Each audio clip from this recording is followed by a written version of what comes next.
ان کی طرح نہیں کہ ایک دن جیل میں گئے تو رونا شروع کر دیا. اللہ تعالیٰ بچائے ہمیں اس طرح کی جرت سے کہ اگر وقت برا آ گیا ہے تو پھر کھڑے ہو اور اس کا مقابلہ کرو. جناب اسپیکر, میں یہاں پر اس ہاؤس میں ایسے ایسے لوگ بیٹھے جنہوں نے 10 15 سال 5 سال 3 سال جیلیں کاٹی ہیں. تو میں یہ آپ کو کہنا چاہتا ہوں کہ پنجاب میں اگر صرف پنجاب میں الیکشن ہوں گے 6 مہینے پہلے تو اس کا کیا پیغام جائے گا کہ پنجاب خدا نخواستہ ایکسپلائٹ کر رہا ہے پاکستان کے باقی صوبوں کو. مجھے بتائیں آپ کہ سب سے بڑا صوبہ ہے آبادی کے لحاظ سے, اگر وہاں پر ایک پارٹی جیتتی ہے یا دوسری پارٹی جیتتی ہے تو اس کا پھر 6 مہینے بعد جو باقی پاکستان میں الیکشن ہوگا بشمول وفاق کے, اس کا کیا اثر پڑے گا؟ کیا وہ شفاف الیکشن ہوں گے؟ کیا وہ پاکستان کو آگے لے کے جائیں گے؟ جناب اسپیکر, اس سے مزید مسائل کھڑے ہوں گے. اس لیے ہم کہتے ہیں کہ جناب ایک دن الیکشن ہوں اور وہ شفاف الیکشن ہوں. اس کے لیے اگر پی ٹی آئی تیار ہے تو ہم آج اپنا وقت ہم نے اس کو نامزد کر دیا ہے, ان کے ساتھ جا کے بات کریں گے. لیکن صرف یہی نہیں, 2018 کے الیکشن سے لے کر ان کی حکومت کے ختم ہونے تک ان کو ایک ایک بات کا حساب دینا ہوگا کہ کس طرح نیب نیازی نے مل کر ان کی بہن کو جیل بھجوایا, کس طرح نیب نیازی نے مل کر نواز شریف کی بیٹی کو جیل سے گرفتار کیا, کس طرح نیب نیازی نے مل کر جھوٹے مقدمات کے انبار لگا دیے. ثاقب نثار کو اس کو تو یاد نہیں آیا, وہ ہر روز 100 موٹے لیتا تھا. جناب اسپیکر, BRT میں آپ کو بتانا چاہتا ہوں کہ جو اورنج لائن ہے جو چین نے تحفہ دیا, جناب اسپیکر, وہ 2 سال تاخیر کا شکار رہا اس لیے کہ پی ٹی آئی نے اس کے خلاف پٹیشن داخل کر دی. اور جناب دن رات وہ مقدمے چلتے تھے. وہاں سے جب لاہور ہائی کورٹ سے ہم سرخرو ہوئے, اللہ تعالیٰ کے فضل و کرم سے پی ٹی آئی نے سپریم کورٹ میں اپیل کر دی. یہاں پر فیصلے کے بعد 8 مہینے وہ فیصلہ نہیں سنایا گیا. اس کے پیچھے کردار ثاقب نثار تھا. اور اس لیے کہ جناب اسپیکر کہ اگر یہ کہیں چل پڑا مسلم لیگ نون کے دور میں اور نواز شریف کے دور میں تو کہیں ووٹوں کا پلڑا نون میں نہ چلا جائے. جناب اسپیکر, یہ ہے وہ بدترین سازشیں جو پاکستان کے خلاف ہوئیں, اور آج ہمیں یہ سبق دیتے ہیں اور کہتے ہیں کہ میں نے کشمیر تو نہیں بیچ دیا. بھئی کشمیر آپ نے تو پاکستان کو بیچنے میں کوئی کسر نہیں چھوڑی. جناب اسپیکر, میں یہ بلا خوف تردید کہنا چاہتا ہوں کہ اربوں روپیہ آپ نے صرف ایک منصوبے میں آپ نے نقصان پہنچایا, اس کو اورنج لائن میں, اور چین کا جو آپ نے جو ٹرسٹ تھا اس کو ڈیمیج کیا. اس کے مقابلے میں BRT پشاور میں کیا ہوا؟ یہ بیٹھے ہیں چیئرمین, ان سے پوچھیں, یہ بتائیں گے آپ کو ساری کہانی. BRT پشاور میں سٹے آرڈر کے اوپر سٹے آرڈر, سٹے آرڈر کے اوپر سٹے آرڈر, اور نیب کا چیئرمین کہتا ہے میں کیا کروں, سٹے آرڈر ہیں. وہاں تو سٹے آرڈر ہیں اور یہاں پر دن رات فیصلے ہو رہے ہیں اور جھوٹے مقدمے ان کے اوپر ہمیں جیلوں میں بچھوایا جا رہا ہے. جناب اسپیکر, یہ ہے وہ کردار جنہوں نے پاکستان کے خلاف بدترین سازش کی. اور چاہے جناب اسپیکر مولوی تمیز الدین کا کیس ہو, چاہے مرحوم ذوالفقار علی بھٹو کا کیس ہو, چاہے نواز شریف یا مخدوم یوسف رضا گیلانی کا کیس ہو, جب تک کہ یہ کردار کٹہرے میں نہیں آئیں گے, کھڑے کیے جائیں گے, میں آپ کو بتاؤں پاکستان میں عدل و انصاف ہمیشہ ناپید رہے گا. میں آپ کو بالکل دل کی بات کرنا چاہتا ہوں. جناب اسپیکر, میں آپ کا زیادہ وقت نہیں لینا چاہتا. میں یہ آخر میں کہنا چاہتا ہوں جناب اسپیکر کہ ہمیں اس ملک کو بنانے کے لیے جو ذمہ داری دی گئی ہے وہ کام ہمیں کرنے دیا جائے. ہمیں ان بھمبل بھوسیوں میں نہ ہمیں اپنا اس میں الجھایا جائے. میں اگر غلط کہا تو معافی چاہتا ہوں. اور جناب اسپیکر, بڑے ادب سے آپ کی خدمت میں گزارش کروں گا, اور میری اس گزارش کو ضرور پذیرائی بخشیں. ہمیں تو بے بنیاد جیلوں میں بھجوایا گیا, ہم نے وہ جیلیں کاٹیں. اس کے خلاف اب ادھر ٹھہر جائیں. جس کا نام نیازی ہے، عمران نیازی، 8 منٹ میں 8 بیلیں مل رہی ہیں. کہتے کہ توشہ خانہ میں اگر مجھے پھنسایا گیا تو پھر اور بھی آئیں گے. بھئی آ جاؤ بھائی، پھر آتے کیوں نہیں جیل میں اپنا وہاں پر عدالت میں؟ وہ ٹوپ پہن کے آ جاتے ہو، پتہ نہیں ٹوپ کے اندر ہے کیا، مجھے اس کا علم نہیں ہے.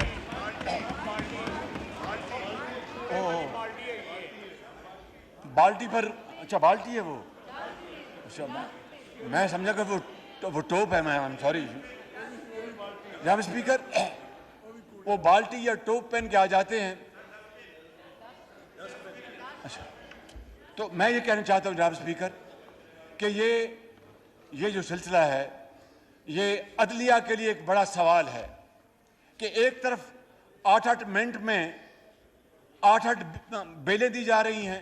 ہر کیس میں ان کو کہا جا رہا ہے کہ جناب آپ ویڈیو کے ذریعے آ جائیں، اور دوسری طرف اگر ہم میں سے کوئی 1 گھنٹہ نیب کی عدالت میں تاخیر سے پہنچا تو وارنٹ آف اریسٹ شروع ہو جاتے ہیں. جناب اسپیکر، یہ وہ دوہرا معیار ہے، یہ وہ دوہرا معیار ہے جس نے اس وقت پاکستان کے اندر نظام عدل کو دفن کر دیا ہے. اور میں آج آپ کی خدمت میں یہ بات رکھنا چاہتا ہوں اور آپ کے توسط سے عدالت عظمیٰ سے پوچھنا چاہتا ہوں کہ ہمارے ہاں تو نیب نیازی گٹھ جوڑ کا ایک جھوٹا ایک پرچہ ایشو ہوتا تھا تو راتوں رات چھاپے پڑتے تھے. میں نے محترمہ فریال طالپور صاحبہ کی بات کی، عید کے دن چاند رات تھی. میں اپنی بات نہیں کرنا چاہتا، لیکن دل دکھتا ہے جب میری بیٹیوں کے گھروں کو جناب اسپیکر پولیس نے گھیرے میں لے لیا. جناب اسپیکر، ان کے گود میں ایک جج بیٹھا ہے جس کے خلاف اربوں روپے کے سنگین کرپشن کے الزامات ہیں. ان کا کیا کیا انہوں نے کتنے ججوں کو کرپشن کے اوپر گھر بھجوایا. جناب اسپیکر، پہلے اپنے گلے میں جھانکنا ہوگا، اپنا احتساب کرنا ہوگا، پھر آپ کسی اور سے پوچھیں، پھر آپ کو عزت بھی ملے گی اور پذیرائی بھی ملے گی. میں سمجھتا ہوں کہ آج پوری قوم یہ جاننا چاہتی ہے. جناب اسپیکر، میں اگلے دن کوٹ لکھپت جیل میں گیا. بلاول بھٹو صاحب بھی ایک دفعہ آئے تھے، ان کو میں نے سوپ پلایا تھا وہاں پہ، اور انہوں نے سوپ کی بڑی تعریف کی تھی کہ شہباز شریف صاحب آپ نے بڑا اچھا سوپ پلایا ہے. میں نے دل میں دعا کی کہ اللہ تعالیٰ خیر کرے، آپ خیریت سے یہاں سے جائیں. سوپ میں نے جو پلایا ہے وہ بڑی محبت سے پلایا آپ کو.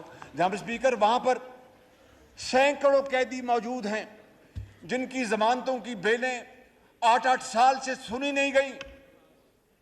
یہاں پر ایک لاڈلے کے لیے سو موٹو آ جاتا ہے. جناب اسپیکر، یہ جو سو موٹو جو ہے نا جناب speaker, this has to be corrected.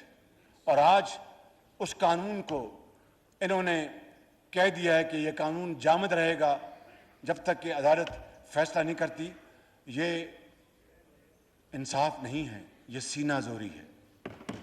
یہ سینہ زوری جناب اسپیکر کہ اس پارلیمان کے تقدس کو چیلنج کیا جا رہا ہے، پارلیمان کی آئینی حیثیت کو چیلنج کیا جا رہا ہے، ان سے پوچھ گچھ کی جا رہی ہے. جناب اسپیکر، میں یہاں پر اللہ تعالیٰ کا ایک خطاکار بندے کے طور پر کھڑا ہوں. میں ختاماً یہ کہوں گا کہ پارلیمان کی عزت توقیر اور اس کے احترام، اس کے آئینی اختیار کو دنیا کی کوئی طاقت نہیں چھین سکتی. یہ انشاءاللہ اختیار ان کے پاس رہے گا، یہ استعمال کریں گے، اور یہ پاکستان ایسی آئندہ آنے والی منتخب پارلیمان کی بدولت انشاءاللہ ترقی کرے گا. میں آپ کا اور آپ سب کا ایک مرتبہ پھر شکریہ ادا کرتا ہوں اور یہ کہنا چاہوں گا کہ انشاءاللہ میں اس پارلیمان کا حصہ ہوں. میں آپ کے ساتھ کھڑا ہوں، آپ کے ساتھ رہوں گا. پاکستان پائندہ باد. شکریہ.